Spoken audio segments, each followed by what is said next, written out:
ಎಲ್ಲರಿಗೂ ನಮಸ್ಕಾರ. ಫೆಬ್ರವರಿ 1, 2025 ತಾರೀಕು ನಿರ್ಮಲಾ ಸೀತಾರಾಮನ್ ಅವರು 8ನೇ ಬಜೆಟ್ ಮಂಡಿಸಿದ್ರು. ಅವ್ರದ್ದು ಕೇಂದ್ರ ಬಜೆಟ್. ಈ ಕೇಂದ್ರ ಬಜೆಟ್ ಅಲ್ಲಿ 50 ಲಕ್ಷ ಕೋಟಿ ಸತಿ ನಮ್ಮ ಕೇಂದ್ರ ಬಜೆಟ್ನ ಗಾತ್ರ. 50.65 lakh crore is the size of the budget. ಈ ಬಜೆಟ್ ಅಲ್ಲಿ ಸರ್ವೇ ಸಾಮಾನ್ಯ ಯಾವ ಕ್ಷೇತ್ರಗಳಿಗೆ ಅನುದಾನಗಳು ಬರ್ತಾ ಇತ್ತು, ಕೃಷಿ, MSME, education, health care, tourism, manufacturing, research, exports, energy, FDI, ನೀವು ಯಾವುದೇ ಒಂದು ಕ್ಷೇತ್ರ ಹೇಳಿದ್ರು ಪ್ರತಿಯೊಂದು ಕ್ಷೇತ್ರಕ್ಕೂ ಎಲ್ಲಾ ರಾಜ್ಯಗಳಿಗೂ ಬರೋ ತರ ಅನುದಾನ ನೀಡಲಾಗಿದೆ. ಮೊದಲನೇದಾಗಿ ಹೇಳಬೇಕು ಅಂತ ಹೇಳಿದ್ರೆ ಅಗ್ರಿಕಲ್ಚರ್, ಕೃಷಿಗೆ 1,37,757 ಕೋಟಿ ಮೀಸಲಿಟ್ಟಿದ್ದಾರೆ. ಅದನ್ನು ಸ್ಪೆಸಿಫಿಕ್ ಆಗಿ ಹೇಳಬೇಕು ಅಂದ್ರೆ ಫಾರ್ಮರ್ಸ್ಗೆ ಕಿಸಾನ್ ಕ್ರೆಡಿಟ್ ಕಾರ್ಡ್ 7.7 ಕೋಟಿ ಜನ ರೈತರಿಗೆ ದೇಶದಾದ್ಯಂತ ಅಂದ್ರೆ ಕರ್ನಾಟಕನೂ ಸೇರಿ ದೇಶದಲ್ಲಿರುವ 7 ಕೋಟಿ ರೈತರಿಗೆ ಕಿಸಾನ್ ಕ್ರೆಡಿಟ್ ಕಾರ್ಡ್ ಇಂದ ಹೆಲ್ಪ್ ಆಗ್ತಾ ಇದೆ. ಅದರಲ್ಲಿ ಏನ್ ಮಾಡ್ತಾ ಇದ್ದಾರೆ, ಲೋನ್ ಲಿಮಿಟ್ 3 ಲಕ್ಷ ಇದ್ದಿದ್ದು 5 ಲಕ್ಷಕ್ಕೆ ಏರಿಕೆ ಆಗಿದೆ ಕಿಸಾನ್ ಕ್ರೆಡಿಟ್ ಕಾರ್ಡ್ ಅಲ್ಲಿ. ಆಮೇಲೆ ಪ್ರಧಾನಮಂತ್ರಿ ಧನ ಧಾನ್ಯ ಕೃಷಿ ಯೋಜನಾ ಅಂತ ಮಾಡಿ ಎಲ್ಲಾ ರಾಜ್ಯಗಳ ಜೊತೆ ಪಾರ್ಟ್ನರ್ಶಿಪ್ ಅಲ್ಲಿ 100 ಜಿಲ್ಲೆಗಳು, ಇಡೀ ದೇಶದ 100 ಜಿಲ್ಲೆಗಳಲ್ಲಿ ಪ್ರಧಾನಮಂತ್ರಿ ಧನಧಾನ್ಯ ಕೃಷಿ ಯೋಜನಾ ಮಾಡಿ ಸುಮಾರು 2 ಕೋಟಿ ರೈತರಿಗೆ ಅದರಿಂದ ಅನುದಾನ ಬರುತ್ತೆ. ಇನ್ನೊಂದು ಮುಖ್ಯವಾಗಿ ಹೇಳಬೇಕು ಅಂತ ಹೇಳಿದ್ರೆ, ಇವಾಗ ನಾವು ಸಿಬಿಲ್ ಸ್ಕೋರ್ ಅಂತ ನೋಡ್ತೀವಿ ಮಧ್ಯಮ ವರ್ಗದವರು, ಅವರು ಲೋನ್ ತಗೊಳ್ಳೋರಿಗೆ. ಅದೇ ತರ ರೈತರಿಗೆ ಗ್ರಾಮೀಣ ಕ್ರೆಡಿಟ್ ಸ್ಕೋರ್ ಅಂತ ಒಂದು ಮಾಡಿ ಸೆಲ್ಫ್ ಹೆಲ್ಪ್ ಗ್ರೂಪ್ಗೆಲ್ಲಾನು ಹೆಲ್ಪ್ ಆಗೋ ತರ ರೂರಲ್ ಏರಿಯಾಸ್ ಅಲ್ಲಿ ಯಾವುದೇ ಒಂದು ಕಾರಣಕ್ಕೂ ರೈತರಿಗೆ ಅಥವಾ ರೂರಲ್ ಏರಿಯಾಸ್ ಅಲ್ಲಿ ಕ್ರೆಡಿಟ್ ಫೆಸಿಲಿಟೀಸ್ಗೆ ತೊಂದರೆ ಆಗದೆ ಇರೋ ತರ ಸ್ಕೀಮ್ ತಂದಿದ್ದಾರೆ. ಇನ್ನೊಂದು ಮುಖ್ಯವಾಗಿ ಎಂಎಸ್ಎಂಇಗಳಿಗೆ ಈ ಕೇಂದ್ರ ಇದರಿಂದ ಏನಾಗಿದೆ ಅಂತ ಕೇಳ್ಪಡ್ತಾ ಇತ್ತು. ಕಳೆದ 5 ವರ್ಷದಲ್ಲಿ ಏನು ಮಾಡಿಲ್ಲ, ಎಂಎಸ್ಎಂಇಗೆ ಏನು ಮಾಡಿಲ್ಲ ಅಂತ. ಈ ಸತಿ ಎಂಎಸ್ಎಂಇಗೆ ಏನ್ ಮಾಡಿದ್ದಾರೆ ಅಂತ ವಿಶೇಷವಾಗಿ ಲಿಮಿಟ್ಸ್ ನ ಇನ್ಕ್ರೀಸ್ ಮಾಡಿದ್ದಾರೆ. ಮೊದಲು 1 ಕೋಟಿ ತನಕ ಇದ್ದವ್ರು ಮಾತ್ರ ಮೈಕ್ರೋ ಅಂತ ಬರ್ತಿತ್ತು. ಇವಾಗ 2.5 ಕೋಟಿ ಇನ್ವೆಸ್ಟ್ಮೆಂಟ್ ತನಕನೂ ಮೈಕ್ರೋಗೆ ಬರ್ತಾರೆ.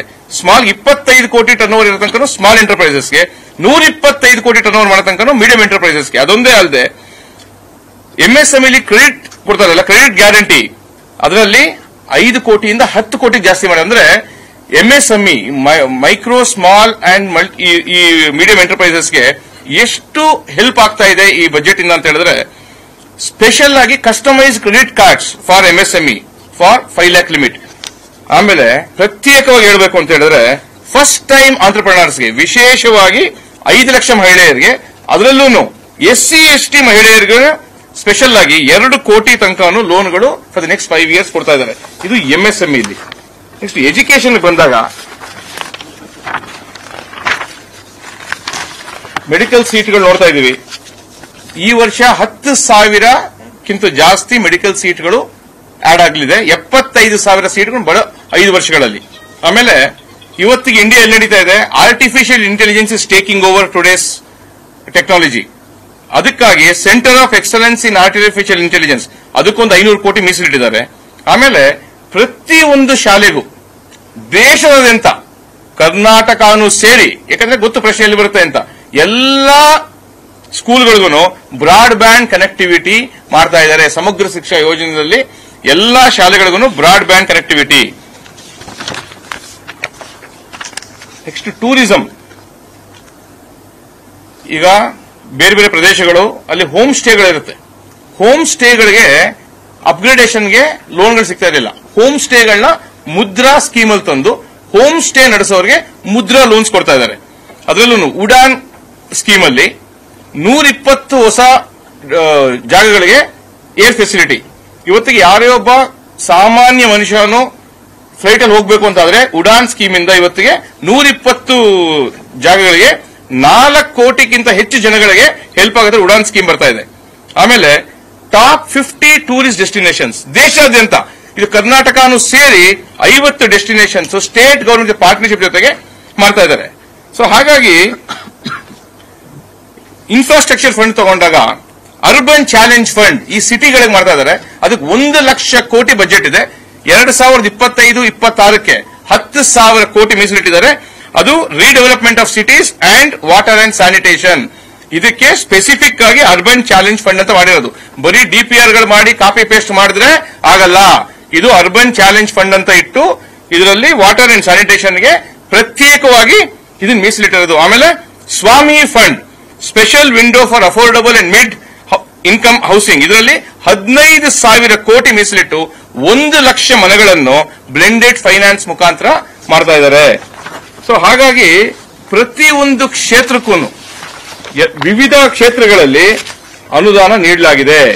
ರಿಸರ್ಚ್ ಇನ್ನೋವೇಷನ್ ಅಂಡ್ ಟೆಕ್ನಾಲಜಿ ಏನಾಗಿದೆ ಅಂತ ಕೇಳಿದ್ರೆ, ಪ್ರಧಾನಮಂತ್ರಿ ರಿಸರ್ಚ್ ಫೆಲೋಶಿಪ್ ಅಲ್ಲಿ 10,000 ಮಕ್ಕಳಿಗೆ ಐಐಟಿ ಮತ್ತೆ ಐಎಎಸ್ ರಿಸರ್ಚ್ ಮಾಡಕ್ಕೆ ಅವಕಾಶ ಕೊಡ್ತಾ ಇದ್ದಾರೆ. ಅದಕ್ಕೆ 20,000 ಕೋಟಿ ಪ್ರೈವೇಟ್ ಸೆಕ್ಟರ್ ಅಲ್ಲಿ ರಿಸರ್ಚ್ ಡೆವಲಪ್ಮೆಂಟ್ ಇನ್ನೋವೇಷನ್ಗೆ ಮೀಸಲಿಟ್ಟಿದ್ದಾರೆ. ಸೊ ಹಾಗಾಗಿ ಪ್ರತಿಯೊಂದು ಕ್ಷೇತ್ರದಲ್ಲೂ ಇದನ್ನ ಮೀಸಲಿಟ್ಟಿದ್ದಾರೆ. ಕೃಷಿ ವಿಕಾಸ್ ಯೋಜನೆಗೆ 8,500 ಕೋಟಿ, ಸಮಗ್ರ ಶಿಕ್ಷಾ ಯೋಜನೆಗೆ 41,250 ಕೋಟಿ, ಮತ್ಸ್ಯ ಸಂಪದ 2,445 ಕೋಟಿ, ಆಯುಷ್ಮಾನ್ ಭಾರತ್ 4,200 ಕೋಟಿ, ಆವಾಸ್ ಯೋಜನಾ 19,794 ಕೋಟಿ. ವಿಶೇಷವಾಗಿ ರೈಲ್ವೇಸ್ ಹೇಳಬೇಕು ಅಂತ ಹೇಳಿದ್ರೆ, ಹೊಸ ಲೈನ್ಗಳಿಗೆ 32,235 ಕೋಟಿ ಬಂದು ಅದರಲ್ಲಿ ಕರ್ನಾಟಕಕ್ಕೆ 7,564 ಕೋಟಿ ಕರ್ನಾಟಕದ ರೈಲ್ವೆ ಪ್ರಾಜೆಕ್ಟ್ಸ್ಗೆ ಸಿಕ್ಕಿದೆ.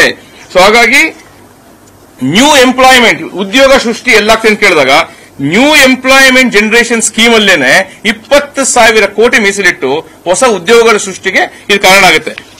ಪಿಎಂ ಸೂರ್ಯಘರ್ ಮುಫ್ತಿ ಬಿಜ್ಲಿ ಯೋಜನಾ, ಎನರ್ಜಿ ಕನ್ಸರ್ವೇಷನ್ ಮಾಡ್ತಾ ಇದೀವಿ, ಅದಕ್ಕೆ 20,000 ಕೋಟಿ. ಸೊ ಹಾಗಾಗಿ ನಾನು ಮೊದಲು ಹೇಳಿದಂಗೆ ಎಲ್ಲಾ ಕ್ಷೇತ್ರಗಳಲ್ಲೂ ಮಧ್ಯಮ ವರ್ಗದಿಂದ ಹಿಡಿದು ಎಲ್ಲರಿಗೂ ಆಗೋ ತನಕ ಇದರಲ್ಲಿ ಅನುದಾನ ನೀಡಲಾಗಿದೆ. ಸೊ ಹಾಗಾಗಿ ಬಜೆಟ್ ಇದರಿಂದ ಪ್ರತಿಯೊಬ್ಬ ಪ್ರಜೆಗೂ ಇದರಿಂದ ಹೆಲ್ಪ್ ಆಗಿದೆ.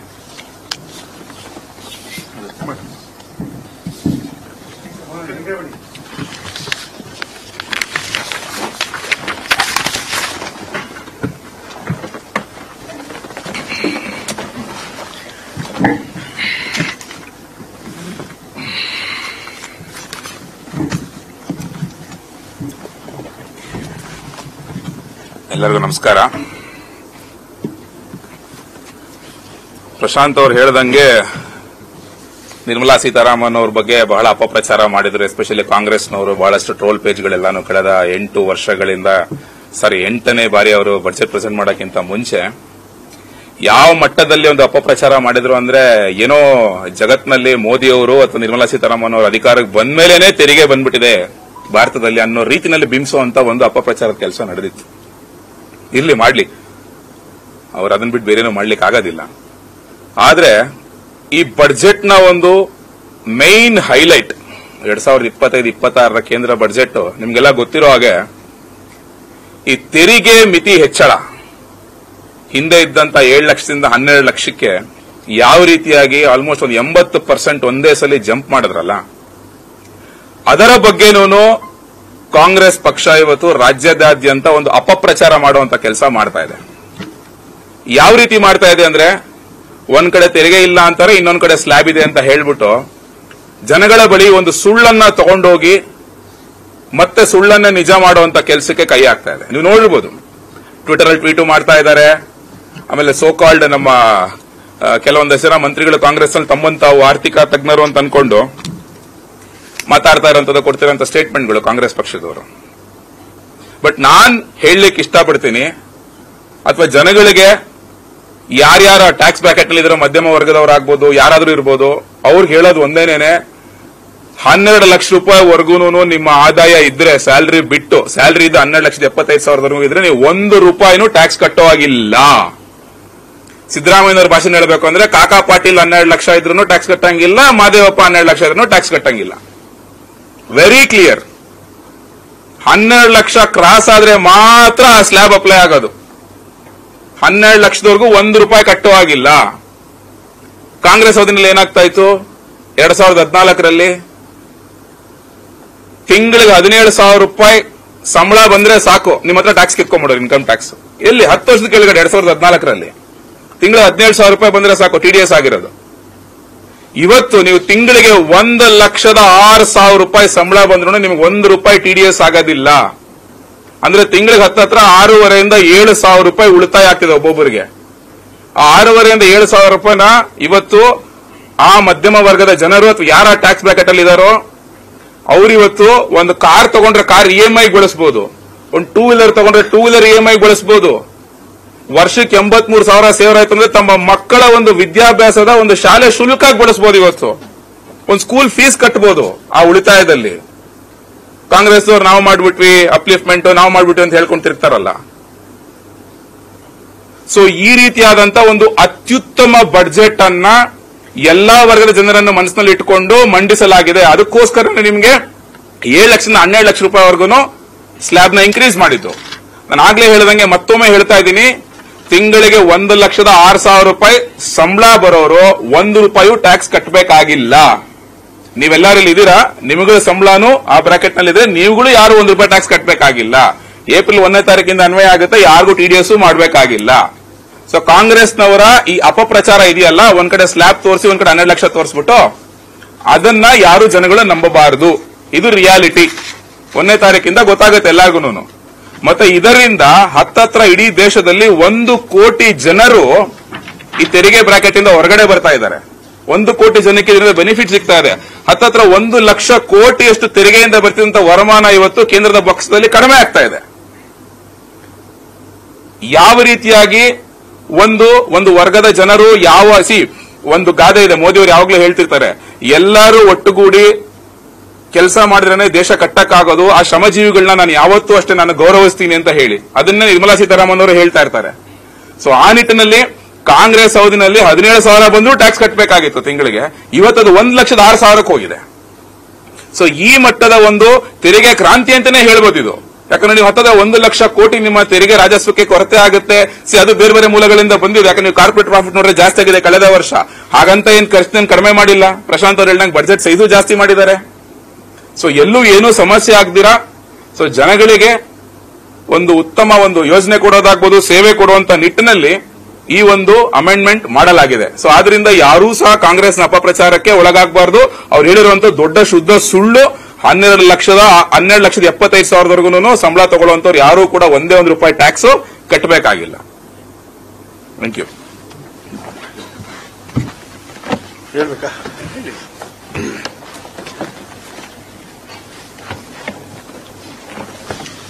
ಎಲ್ರಿಗೂ ನಮಸ್ಕಾರ. ಒಂದು 5 ನಿಮಿಷ, ಯಾಕಂದ್ರೆ ಆರೋಗ್ಯ ಬಹಳ ಮುಖ್ಯ ಎಲ್ಲರಿಗೂ. ಎಲ್ಲರ ಬದುಕಿನಲ್ಲೂ ಒಂದಲ್ಲ ಒಂದು ದಿವಸ ನಾವು ಆರೋಗ್ಯ ಸ್ಥಿತಿ ಬಗ್ಗೆ ಕಳವಳ ಪಡಿಸಿರ್ತೀವಿ, ಅಥವಾ ನಮಗೆ ಒಂದು ಸಮಸ್ಯೆ ಕೂಡ ಆಗಿರುತ್ತೆ. ಪ್ರಧಾನಮಂತ್ರಿಗಳು ಆರೋಗ್ಯದ ಬಗ್ಗೆ ಬಹಳ ಒಂದು ದೊಡ್ಡ ಕಾಳಜಿ ವಹಿಸಿ ಹೆಲ್ತ್ ಬಜೆಟ್ನ nearly 1 lakh crore rupees, 1 lakh crore rupees, that is an increase of 191% ಜಾಸ್ತಿ ಮಾಡಿರ್ತಾರೆ ಹೆಲ್ತ್ ಬಜೆಟ್ಗೆ. ಇದು ಪ್ರತಿಯೊಂದು ಮನುಷ್ಯ ಅಥವಾ ಏನ್ ಸಿಟಿಸನ್ಸ್ ಅಥವಾ ಇಂಡಿಯನ್ ಅಂತ ಹೇಳ್ತೀವಿ ಅವ್ರನ್ನ ಮುಟ್ಟುವಂತ ಒಂದು ಕಾರ್ಯಕ್ರಮಗಳನ್ನು ಯೋಚಿಸಿಕೊಂಡಿದ್ದಾರೆ. ಅದರಲ್ಲಿ ಮುಖ್ಯವಾದ ಒಂದು 5-6 ಕಾರ್ಯಕ್ರಮಗಳು ನಿಮ್ಮ ಗಮನಕ್ಕೆ ತರಲಿಕ್ಕೆ ಇಚ್ಛೆ ಪಡ್ತೀನಿ. ಮೊದಲನೇದು, ಈಗ ನಿನ್ನೆ ತಾನೇ ವರ್ಲ್ಡ್ ಕ್ಯಾನ್ಸರ್ ಡೇ ಆಗಿದೆ. ಕ್ಯಾನ್ಸರ್ ಅನ್ನ ಕಾಯಿಲೆ ಹರಡ್ತಾ ಇದೆ. ಕ್ಯಾನ್ಸರ್ ಚಿಕಿತ್ಸೆ ತುಂಬಾ ಎಕ್ಸ್ಪೆನ್ಸಿವ್ ಆಗಿದೆ. ಈ ಕಾರಣಕ್ಕಾಗಿ 200 ಕ್ಯಾನ್ಸರ್ ಸೆಂಟರ್ಸ್ ಡಿಸ್ಟಿಕ್ ಲೆವೆಲ್ ಅಲ್ಲಿ ಎಸ್ಟಾಬ್ಲಿಷ್ ಮಾಡಬೇಕಂತ ಮೋದಿ ಅವರು ಒಂದು ಸ್ಪೆಷಲ್ ಕಾರ್ಪಸ್ ಫಂಡ್ ಅಲಾಟ್ ಮಾಡಿರ್ತಾರೆ. ಮತ್ತೆ ಮೋಹನ್ ವಿಶ್ವರ್ ಆಗ್ಲೇ ಹೇಳಿದ್ರು 10,000 ಸೀಟ್ಸ್ ಜಾಸ್ತಿ ಮಾಡ್ತಾ ಇದ್ದೀವಿ ಅಂತ. ಇನ್ನೊಂದು ನ್ಯಾಷನಲ್ ಹೆಲ್ತ್ ಮಿಷನ್ಗೆ 37,000 ಕೋಟಿ ಅನುದಾನ ಕೊಟ್ಟಿರ್ತಾರೆ. ನ್ಯಾಷನಲ್ ಮೆಂಟಲ್ ಹೆಲ್ತ್ ಪ್ರೋಗ್ರಾಮ್ ಅಂತ ಒಂದು ಹೊಸ ಆಯೋಜನೆ ಶುರು ಮಾಡಿದ್ದಾರೆ. ಅದಕ್ಕೊಂದು 80 ಕೋಟಿ ಸ್ಯಾಂಕ್ಷನ್ ಮಾಡಿರ್ತಾರೆ. ಡಿಜಿಟಲೈಸೇಷನ್ ಆಫ್ ಡಿಸ್ಟ್ರಿಕ್ಟ್ ಹಾಸ್ಪಿಟಲ್ಸ್, ಅಂದ್ರೆ ಯಾವುದೇ ಡಿಸ್ಟ್ರಿಕ್ಟ್ ಹಾಸ್ಪಿಟಲ್ ಇದ್ರೆ ಅದಕ್ಕೆ 5G ಕನೆಕ್ಷನ್ ಕೊಟ್ಟು ಅದನ್ನ ಒಂದು ಟೆಲಿಸೆಂಟರ್ ಕನೆಕ್ಟ್ ಮಾಡಿ ಕಟ್ಟೆ ಕಡೆಯ ವ್ಯಕ್ತಿಗೆ ಏನು ಇಮಿಡಿಯೇಟ್ ಟ್ರೀಟ್ಮೆಂಟ್ ಬೇಕೋ ಆ ತರ ಟ್ರೀಟ್ಮೆಂಟ್ ಅನುಕೂಲ ಆಗಂತ ಏನು digital health and tele health ಬಗ್ಗೆನೂ ಗಮನ ವಹಿಸಿರ್ತಾರೆ. ಮತ್ತೆ ಹೀಲಿಂಗ್ ಇಂಡಿಯಾ ಅಂತ ಒಂದು ಹೊಸ ಕಾರ್ಯಕ್ರಮ ತಂದಿದ್ದಾರೆ. ಈ ಫಾರಿನ್ ಟೂರಿಸ್ಟ್ ಬಂದು ನಮ್ಮಲ್ಲಿ ಬಹಳಷ್ಟು ಜನ ಚಿಕಿತ್ಸೆ ಪಡಿತಾರೆ, ಅವ್ರಿಗೆ ಅನುಕೂಲ ಆಗಲಿ ಅಂದ್ಬಿಟ್ಟು ವೀಸಾ ಪ್ರೋಸೆಸ್ ಏನಿದೆ, ವೀಸಾ ಫ್ರೀ ಏನಿದೆ ಅದನ್ನೆಲ್ಲ ಸ್ವಲ್ಪ ಸಿಂಪ್ಲಿಫೈ ಮಾಡಿ ಅನುಕೂಲ ಮಾಡಿರ್ತಾರೆ. 36 ಲೈಫ್ ಸೇವಿಂಗ್ ಡ್ರಗ್ಸ್, ಇದು ಬಹಳ ಮುಖ್ಯ. 36 ಲೈಫ್ ಸೇವಿಂಗ್ ಡ್ರಗ್ಸ್ ಅಂದ್ರೆ ನಾವೆಲ್ಲ ಇಂಪೋರ್ಟ್ ಮಾಡ್ತೀವಿ. ಮೋಸ್ಟ್ ಆಫ್ ದಿ ಎಕ್ಸ್ಪೆನ್ಸಿವ್ ಕ್ಯಾನ್ಸರ್ಗೆ ಆಗಲಿ ಅಥವಾ ಆಟೋಇಮ್ಯೂನ್ ಡಿಸೀಸಸ್ಗಾಗಲಿ, ಗುಲಿಯನ್ ಬ್ಯಾರಿ ಸಿಂಡ್ರೋಮ್ ಅಂತಹ ಡಿಫಿಬ್ರಿಲೇಟಿಂಗ್ ಡಿಸೀಸಸ್ಗಾಗಲಿ ಆ ಮೆಡಿಸಿನ್ಸ್ಗೆಲ್ಲ ನಾವು custom duty totally 100% has been waved of. ಅಂದ್ರೆ ಕಸ್ಟಮ್ ಡ್ಯೂಟಿ ಟ್ಯಾಕ್ಸ್ ಇಲ್ಲ. ಇನ್ನೂ 37 ಈ ಕ್ಯಾಟಗರಿಗೆ ಸೇರಿಸಬೇಕಂತ ಪ್ರಸ್ತಾವ ಇದೆ. ಅದಲ್ಲದೆ artificial intelligence with integration of medical services ಅಂತ, ಆರ್ಟಿಫಿಷಿಯಲ್ ಇಂಟೆಲಿಜೆನ್ಸ್ ನ ಸೇರಿಸಿಕೊಂಡು ಮೆಡಿಕಲ್ ಸರ್ವಿಸ್ ನ ಹೇಗೆ ಇಂಪ್ರೂವ್ ಮಾಡಬಹುದು ಅನ್ನೋದು ಕೂಡ ಒಂದು ದೊಡ್ಡ ಕಾರ್ಯಕ್ರಮ ಆಗಿ ಅದಕ್ಕೆ ನಿಯರ್ಲಿ 100 crore rupees ಬಜೆಟ್ ಮಾಡಿಟ್ಟಿದ್ದಾರೆ. ಸೊ ಇಷ್ಟೆಲ್ಲ ಕಾರ್ಯಕ್ರಮಗಳೊಂದು ಸಣ್ಣದಾಗಿದೆ. ಇದರ ಬಗ್ಗೆ ನಿಮಗೊಂದು ಮಾಹಿತಿ ಕೊಡಬೇಕಾಗಿತ್ತು. ಯಾಕಂತ ಹೇಳಿದ್ರೆ ಈಗ ನೀವು ಪ್ರತಿದಿನ ಪೇಪರ್ ತೆಗೆದು ನೋಡಿದ್ರೆ ಅದರಲ್ಲಿ ಮೆಟರ್ನಲ್ ಮಾರ್ಟಾಲಿಟಿ, ಇನ್ಫೆಂಟ್ ಮಾರ್ಟಾಲಿಟಿ, ಬಾಣಂತಿಯರ ಸಾವು ಅಥವಾ ಯಾವುದೋ ಆರೋಗ್ಯ ಕಾರಣಕ್ಕೆ ಸಾವು ಅಂತ ನಾವೆಲ್ಲ ನೋಡ್ತಾ ಇದ್ದೀವಿ. ಸೊ ಇದನ್ನೆಲ್ಲ ಇಂಪ್ರೂವ್ ಮಾಡಲಿಕ್ಕೆ ನಿಯರ್ಲಿ 1 ಲಕ್ಷ ಕೋಟಿ ಪ್ರಧಾನಮಂತ್ರಿಗಳು ಆರೋಗ್ಯಕ್ಕೋಸ್ಕರ ತೆಗೆದಿಟ್ಟಿರ್ತಾರೆ. ಇಷ್ಟನ್ನು ಹೇಳ್ತೀನಿ. ಧನ್ಯವಾದ.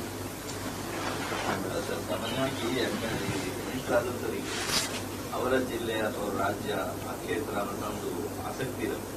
ನಿರ್ಮಲಾ ಸೀತಾರಾಮನ್ ಅವರು ಕ್ಷೇತ್ರಕ್ಕೆ ಅಥವಾ ರಾಜ್ಯಕ್ಕೆ ಆಯ್ಕೆ ರಾಜ್ಯಕ್ಕೆ ಸ್ಪೆಷಲ್ ಆಗಿ ಏನು ಮಾಡಿದ್ದಾರೆ ಸರ್? ನೋಡಿ, ಅಲ್ಲ ಓವರಾಲ್ ಇದೆಲ್ಲ ಅವರ ಆಸಕ್ತಿ ಇದೆ ಅವರು ಆಯ್ಕೆಯಾಗಿರೋ ಕ್ಷೇತ್ರಕ್ಕೆ.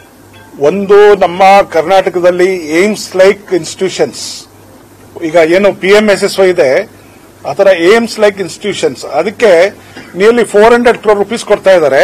ಅದರಲ್ಲಿ ಒಂದು ಸ್ಕೀಮ್ ಇದೆ sir, what is called as Pradhan Mantri health infrastructure mission ಅಂತ ಹೇಳಿ. ಪ್ರಧಾನ ಮಂತ್ರಿ ಹೆಲ್ತ್ ಇನ್ಫ್ರಾಸ್ಟ್ರಕ್ಚರ್ ಮಿಷನ್ಗೆ 12,000 ಕೋಟಿ ಬಂದಿದೆ sir. It is for the AIIMS like institutions. That includes Karnataka also. PMSSY ಇರ್ಬೋದು, ನಿಮ್ಯಾನ್ಸ್ ಇರ್ಬೋದು, ಅಥವಾ ನಮಗೆ ಬೆಳಗಾಮಲ್ಲಿ ಈಗ ಒಂದು ಏಮ್ಸ್ ಲೈಕ್ ಇನ್ಸ್ಟಿಟ್ಯೂಟ್ ಇದೆ, ಅದ್ರ ಬರ್ಬೋದು. So there are nearly 12,000 crores all over the country. So it is touching every institute, aims like institute. ಇಷ್ಟೊಂದು ಜಾಸ್ತಿ ಏಮ್ಸ್ ಲೈಕ್ ಇನ್ಸ್ಟಿಟ್ಯೂಟ್ ಕರ್ನಾಟಕದಲ್ಲೇ ಈಗ ನಮಗೆ PMSSY ತರದ್ದು ಎಲ್ಲೂ ನಿಮಗೆ ಹುಡುಕಿದ್ರೆ ಸಿಗಲ್ಲ. NIMHANS is a premium institute. So ಇದನ್ನ ಬಲಗೊಳಿಸಬೇಕು ಅಂದ್ಬಿಟ್ಟು we are trying to expand the infrastructure. ನಾವು ನಿಮ್ಯಾನ್ಸ್ ಲೈಕ್ ಇನ್ಸ್ಟಿಟ್ಯೂಟ್ ನ ಒಂದು ರೂರಲ್ ಏರಿಯಾದಲ್ಲಿ ಮಾಡಕ್ ಬರೋದಿಲ್ಲ. So they are trying to connect it with the digital and artificial intelligence, sir. So there is so many ways we can utilize the funds. That person should be interested. ಈಗ ಯಾವುದೋ MP ಹೋಗ್ಬಿಟ್ಟು ನನಗೆ AIIMS like institute ಕೊಡಿ ಅಂದ್ರೆ it will not make a decent sense at all.